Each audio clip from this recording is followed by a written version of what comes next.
Lupin. यूँ तो अगर हम बात करें ना, बहुत सारे फार्मा की कंपनीज हैं हमारा, हम सभी जानते हैं। अगर यूएस की बात करें, यूएस में इस कंपनी का जो नंबर आता है थर्ड नंबर पे आता है, यानी वो कंपनी थर्ड नंबर पे स्टैंड करती है। अगर तो इसकी डिटेल में हम बात करेंगे यहाँ पे, सबसे पहले बात कर लेते हैं कंपनी कहाँ कहाँ प्रेजेंस है। अगर 100+ कंट्री की जो वो कंट्री है, इस कंपनी की प्रेजेंस होती है, यानी काफी अच्छा नंबर निकल के आता है। दूसरी बात करें 100 में से इसके जो ऑफिसेस हैं, या फिर हम बात करें मार्केटिंग ऑफिस, 23 कंट्रीज में इस कंपनी के ऑफिसेस हैं एंड 7 कंट्रीज में इसकी सब्सिडीज हैं, यानी कंपनी की जो प्रेजेंस है काफी अच्छी है, हमें यहाँ पे दिखाई दे रहा है। जरा पीछे जाते हैं, एग्जैक्टली समझने की कोशिश करते हैं कंपनी बनी कब थी। 1983 में कंपनी फॉर्म हुई थी एंड इसका जो एनएससी पे सिंबल है ल्यूपिन के नाम से हम इजीली इसको फाउंड कर सकते हैं।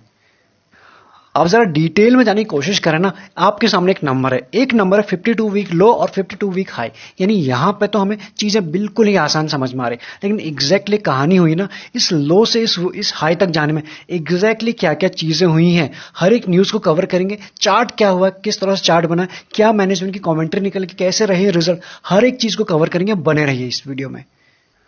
सबसे पहले इनसे शुरू करते हैं। आई एम श्योर बहुत सारे लोग आप इनको जानते होंगे, राकेश झुनझुनवाला जी, यानी इस कंपनी के वो एक सुपर इन्वेस्टर कैटेगरी में आते हैं। एज ऑफ नाउ अगर उनकी बात करें, जो उनकी करंट होल्डिंग है इस कंपनी में 843 सीआर की करंट होल्डिंग है उनकी, और किस तरह से उन्होंने घटाया है बढ़ाया अपनी होल्डिंग इस कंपनी में, आप क्लियरली यहाँ चेकआउट कर सकते हो। यानी पहले था 1.51, उसके बाद 1.47 एंड धीरे धीरे अभी करंट में आपको अभी भी करंट में उनकी अच्छी होल्डिंग इस कंपनी में बनी हुई है।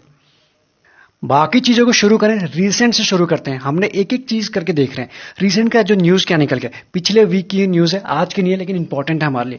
कंपनी ने जो है H1 जो HIV है, HIV के ट्रीटमेंट के लिए एक उनकी टैबलेट है, उसको यूएस FDA से अप्रूवल मिल चुका है, और इस कंपनी ने यानी ल्यूपिन ने यूएस में उसको मार्केट करना भी शुरू कर दिया है। यानी कि इस कंपनी के लिए पॉजिटिव न्यूज हो जाती है, प्लस ह्यूमन के लिए तो, इंसान के लिए तो है ही। रीसेंट एक्शन के दूसरा पॉइंट, यानी पहले हमने न्यूज देख ली रीसेंट की क्या रही, दूसरा आए थे इसके Q4 के रिजल्ट कैसे रहे आपके सामने। यानी जो YOY बेसिस पे इसकी सेल्स रही डाउन रही थी ऑलमोस्ट 1.63% के आसपास। वहीं बात करें इसके प्रॉफिट के ऊपर, YOY बेसिस पे 18% प्लस रही, जो एक पॉजिटिव बात हो जाती है। EBITDA की बात करें 4% प्लस है, एंड EPS की बात करें 8 से 10 हुआ है, यानी चीजें आपको कुछ यहाँ पे अच्छी होते हुए दिखाई दे रही है।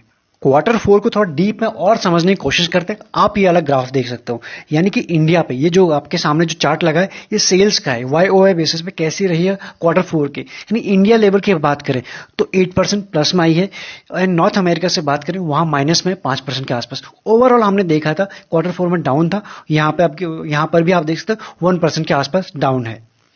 उसके बाद अगर बात करें जो हमारे लिए हो जाता है, इसके पास कंपनी में डेट कितना है आप यहां चेकआउट कर सकते हो। पिछले 17 से लेकर अभी तक का डेटा आपके सामने है, 21 तक का डेटा।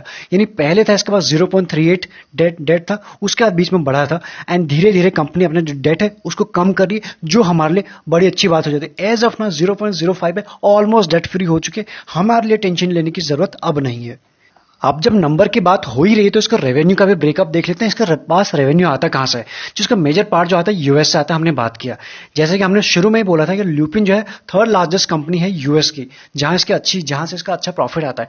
वहां से कितना 38% का प्रॉफिट इसको वहीं से आता है, उसका रेवेन्यू वहां से निकल के आता है। उसके बाद बात करें बाकी जो रिमेनिंग हो जाता है 34% का, वो इंडिया लेवल से आता है। यानी इंडिया पर भी बात करें ना, lupin has a very strong Indian presence, ये हम जानते हैं इंडिया प्रेजेंस। और वहीं बात करें being rank 6 buy sell in India, आप समझ सकते हो यूएस में जो इसका नंबर निकल के आता थर्ड एंड इंडिया में 6, यानी एक अच्छी रेप्यूटेड कंपनी में इसका अभी भी नाम आता है। बात करें इसके सेल्स के ऊपर, कैसे रहे इसके सेल्स आपके सामने है। 5 साल में, 3 साल में और 1 साल में आप यहां देख सकते हो उतने अच्छे नहीं है। 5 साल में, 4 साल में, 3 साल में, यानी इसके सेल्स उतने अच्छे नहीं है। इस बार भी हमने Q4 में देखा डिप आई हुई है। वहीं अगर बात करें ना इसके प्रॉफिट ग्रोथ के ऊपर, आप यहां चेकआउट कर सकते हो। 5 साल में -21, 3 साल में -38 एंड उसके 1 ईयर में -52, यानी प्रॉफिटेबल कंपनी उस तरह से नहीं रही है। लेकिन यहां पे एक देयर इज अ बट क्या है, जब से ना ये इनके बहुत सारे पिछले 1 साल की बात करें, इनके बहुत सारे जो प्रोडक्ट उनको यूएस FDA नहीं मिला था, यानी अप्रूवल नहीं मिला। बहुत सारे ऐसे प्रोडक्ट हैं जिनको यूएस FDA मिल चुका है, प्लस दूसरा जिन्होंने मार्केट करना भी शुरू कर दिया। पहला पॉइंट इस कंपनी के लिए पॉजिटिव ये है। दूसरा क्या है, एंड जो कोविड की वजह से जो फार्मा इंडस्ट्री में, हमारे फार्मा इंडस्ट्री में जो एक रिवाइवल, एक रिबाउंड आया है, ये दूसरा है कि यहाँ से ये चीजें आने वाले टाइम में री रेटिंग हो सकती है, कुछ यहाँ से हमको चीजें बदलते हुए नजर आ सकती है, बट एज ऑफ नाउ जो आपको दिखाई दे रहा है एग्जैक्टली आपके सामने है। वहीं बात करें आरओई, कैसा रहा है इसका आरओई, 5 साल में 14%। उसके बाद आप यहां देख सकते हो धीरे धीरे कम हो रहा है, यानी आरओई भी उस लेवल पे मैच नहीं हो रहा है। आरओसी की बात करें 19 था 5 साल, जिसे आप अच्छा कह सकते थे, उसके बाद धीरे धीरे कम हो रहा है। यानी एज ऑफ नाउ हमने देखा जिस तरह से इसने पीछे परफॉर्म किया था, और उसके नंबर आपको एग्जैक्टली बता रहे हैं। प्लस हमने आपको यह भी बताया कि जितने इसका यूएस एफडी का जो अप्रूवल मिला है इसके मेडिसिन के ऊपर, इतना उसको पीछे नहीं मिला था पिछले कुछ सालों की बात करें, जितना उसको पिछले 1-2 साल के अंदर ही मिला है। उसके बाद बात करें डेट, हमने ऑलमोस्ट देखा कंपनी ने किस तरह से डेट कम किया, हमने ग्राफ के फॉर्म में शुरू में ही देख चुका है, ये हमारे लिए पॉजिटिव बात है। उसके बाद प्रमोटर के पास कितना है, 46 प्लस जो मेजोरिटी है प्रमोटर के पास है, डीआईएस के पास है 22 के आसपास, एफआईएस के पास 17, यानी कि बड़े प्लेयर के पास अच्छा है, यहाँ पे अच्छे होल्डिंग है। प्लस इसमें बड़े प्लेयर में एक और हमने नाम देखा था, राकेश झुनझुनवाला जी, कितनी होल्डिंग थी हमने शुरू में ही देख ली थी। किसी तरह के प्लेज बिल्कुल भी नहीं रखा है प्रमोटर ने, आप यहां चेकआउट कर सकते हो, जीरो है। हमने जो अभी देखा था वो रिसेंट क्वार्टर का शेयर होल्डिंग पैटर्न देखा था, अगर उसको जरा सा डीप में समझने की कोशिश करें, आपके सामने कुछ नंबर्स हैं। प्रमोटर के पास है 46 इस जून में, और अभी है 46.86, यानी कि ऑलमोस्ट वहीं पर। एफआईएस की अगर बात करें 21 के आसपास था उनके जून 2020 में, और इस वक्त है 17 के आसपास। जरा से अगर बात करें 2-2.5% के आसपास की उन्होंने प्रॉफिट बुकिंग यहाँ पे की है। डीआईएस की बात करें 18.57 तक जून 2020 में, अभी हो चुका है 22, यानी कि बाकी लोगों ने बेचा है, डीआईएस ने खरीदा है, आपको क्लियरली यहां पे दिखा है। बाकी गवर्नमेंट के पास ऐसे ज्यादा है नहीं, पब्लिक का इंटरेस्ट 12% के 12-13 के बीच में बना ही हुआ है। तो हमने देखा कि जो स्मार्ट मनी है उनकी होल्डिंग इस कंपनी में बनी हुई है। अगर हम बात करें ना, वो 6 फंड कौन से हैं जिन्होंने एज ऑफ नाउ इस कंपनी में इन्वेस्ट किया, वो 6 म्यूचुअल फंड के नाम में सबसे पहला नाम जो आता है एसबीआई का हेल्थ केयर अपॉर्चुनिटीज, इन्होंने इन्वेस्ट किया। उसके बाद निपॉन इंडिया, उसके बाद आदित्य बिरला सन लाइफ, उसके बाद मिरई एसेट, उसका इन्वेस्को इंडिया, एंड उसका ICICI Prudential pharma health care. ये वो 6 म्यूचुअल फंड हैं जिन्होंने एज ऑफ नाउ इस कंपनी के ऊपर इन्वेस्ट किया हुआ है। आप इन सबके बाद एक दफा रिजल्ट पे जरूर देख लेते हैं।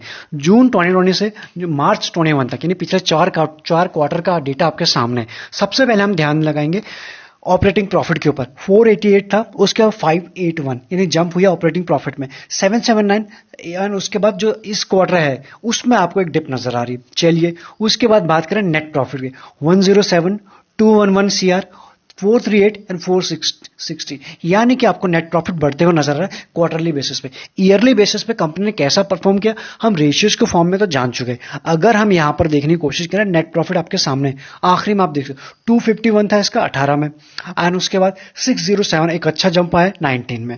उसके बाद माइनस 2020 में अगर जो आपको डिप नजर आ रहे कोविड की वजह से, आप यहां क्लियरली चीजें देख सकते हो, ये आपको नेगेटिव में आ चुके। अगेन उसके बाद जो रिबाउंड आया, जो कोविड के बाद जो पूरे फार्मा सेक्टर में, इंडियन पूरे फार्मा सेक्टर में जो रिवाइवल आया है, वो आपको नंबर्स के फॉर्म में देख सकते हैं।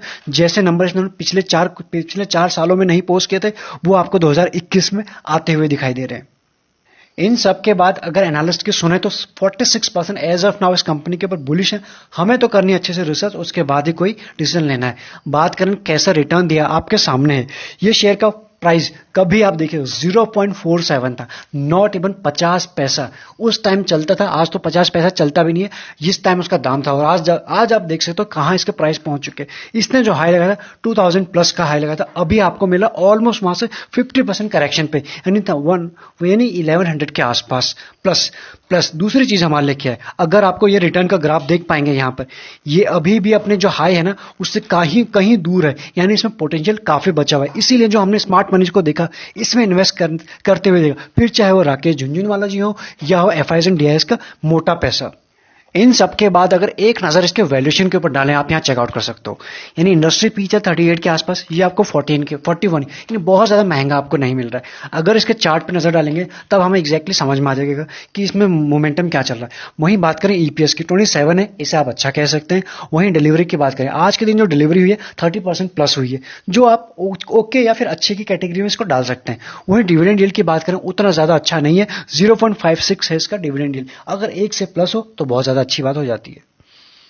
इन सब के बाद अब नजर डालें इसके चार्ट के ऊपर। हम चार्ट को डिस्कस करें ना डिटेल में। अगर आप अभी तक प्राइवेट चैनल का पार्ट नहीं बने, डिस्क्रिप्शन में आपको पूरा प्रोसेस प्लस आपको ओपन फॉर ऑल टेलीग्राम का लिंक भी मिल जाएगा। अगर नहीं बने उसका पार्ट, आपके लिए यूजफुल हो सकता है, उसका पार्ट आप बन सकते हैं।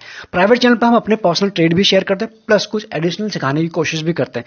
यहाँ चार्ट पर नजर डालते हैं हम। इसमें जो आज डिस्कस कर रहे हैं, वो किसी न्यूज बेस पे नहीं, वो किसी, जैसे कि हम जानते हैं इस चैनल पे किसी न्यूज बेस पे चीजों को हम डिस्कस नहीं करते, ना ही किसी बड़े प्लेयर ने इन्वेस्ट किया है तब भी नहीं करते। हमारे लिए तो इंपॉर्टेंट होता है प्राइस कैसे बता रहा है, हमारे लिए वही सबसे बड़ा इन्वेस्टर है। प्राइस ऊपर नीचे जाएगा तभी हम उस पर बात करेंगे। यहाँ क्या हो रहा है आप यहाँ देख सकते हो, किस तरह से एक बड़ी हैवी वॉल्यूम में यहाँ बाइंग हुई थी।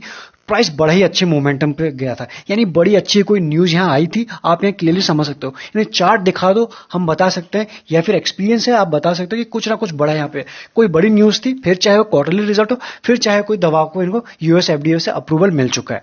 उसके बाद आप यहाँ देखो, उसके बाद प्रॉफिट बुकिंग कंसोलिडेशन। अभी क्या हो रहा है, कुछ टाइम पहले से ये 20 डे और 50 डे ईएमए के नीचे आ चुका है। जो ग्रीन लाइन है ये आपको 50 डे ईएमए आपको दिखा रहा है, उसका नीचे आ चुका है। बट यहां से अभी क्या हो सकता है, देखिए दो चीजें हो सकती हैं जिसकी पॉसिबिलिटी ज्यादा दिखाई दे रही है, पहले वो डिस्कस कर लेते हैं।